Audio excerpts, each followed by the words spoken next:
honored to participate in today's Memorial Day ceremony. Those of you who know me know that I'm not a veteran, and so when I was asked to speak today, I felt that surely there were others who were more worthy of the task. After much consideration, I accepted the offer to speak as the proud son of a Navy veteran of World War II and as the equally proud parent of a son currently serving in Afghanistan. Our son Patrick is a first lieutenant in the United States Army, serving with the Big Red 1 in Ghazni province along the Pakistan border. There's not a day that goes by since his deployment that Maureen and I, along with his brothers Jack and Joe and his sister Kelsey, don't think of Pat and pray for his safety and the safety of his comrades in arms. But in that regard, we're not any different from other families across our nation with loved ones currently serving in harm's way.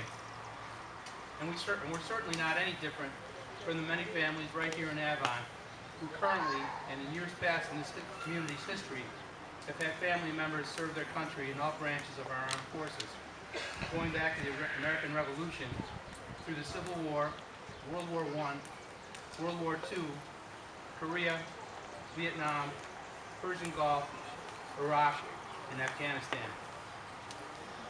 Earlier this spring, my wife, my mother, and my sister and I had the honor of attending our son's graduation from the U.S. Army Ranger School at Fort Benning, Georgia. While there, we toured the National Infantry Museum, and if you're ever in the area, I highly recommend you take the time to see this monument to some of our nation's heroes. We went to an area of the museum where every United States Army Medal of Honor winner is enshrined in the display, and we read several of the citations given to those soldiers who have earned our nation's highest military honor for valor under courage under fire. Included in this display was Dennis Buckley, who received the Medal of Honor during the Civil War. This Avon soldier's name is engraved on the monument right behind me here, and you may remember former Mayor Richard Burke's address on Memorial Day a few years ago when he gave the background story on the building of this monument over 125 years ago. Ever since this monument was erected, the citizens of Avon have gathered in this beautiful circle on Memorial Day to commemorate those from this community and across our nation who have made the supreme sacrifice of their lives in defense of freedom. We honor them, as Molly French so beautifully recited in the Gettysburg Address, lest we forget. Lest we forget. It is also good and appropriate that we honor those veterans here today and those no longer here who answered duties called throughout our nation's history to serve in time of war and in time of peace in the armed forces of the United States of America. They put their country ahead of themselves, and when their time of service ended, they came home to continue their service to their communities and to their families. They would be the first to dispute that they are heroes, but be assured that's exactly what they are. I've attended over 50 of these Memorial Day ceremonies, and each year I think back on so many previous parades and remember men and women veterans marching proudly, or as time went by, riding in cars and hearing the crowds applaud respectfully those veterans and saluting the colors as they passed, or standing at attention with their hands over their hearts. I recall seeing World War I veterans when I was a kid, men who were neighbors, and I tried to imagine what that long ago war to end all wars must have been like for the men who grew up here and participated. I remember the World War II and Korean War vets, some who are here today, marching in the same parade.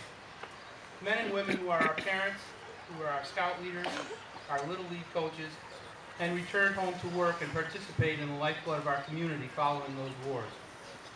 Now the Vietnam veterans, still duty-bound, take the lead in continuing this great Avon tradition of ensuring that there continues to be a Memorial Day exercise and parade, joined by fellow veterans of Desert Storm, Iraq, and the continuing conflict in Afghanistan.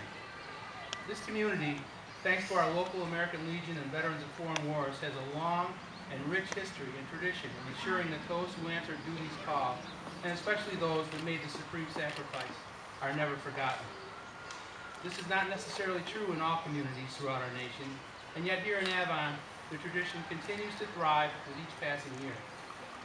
Perhaps this explains why the young men and women from this community, in continuing numbers, elect to serve our country proudly and faithfully in the armed forces.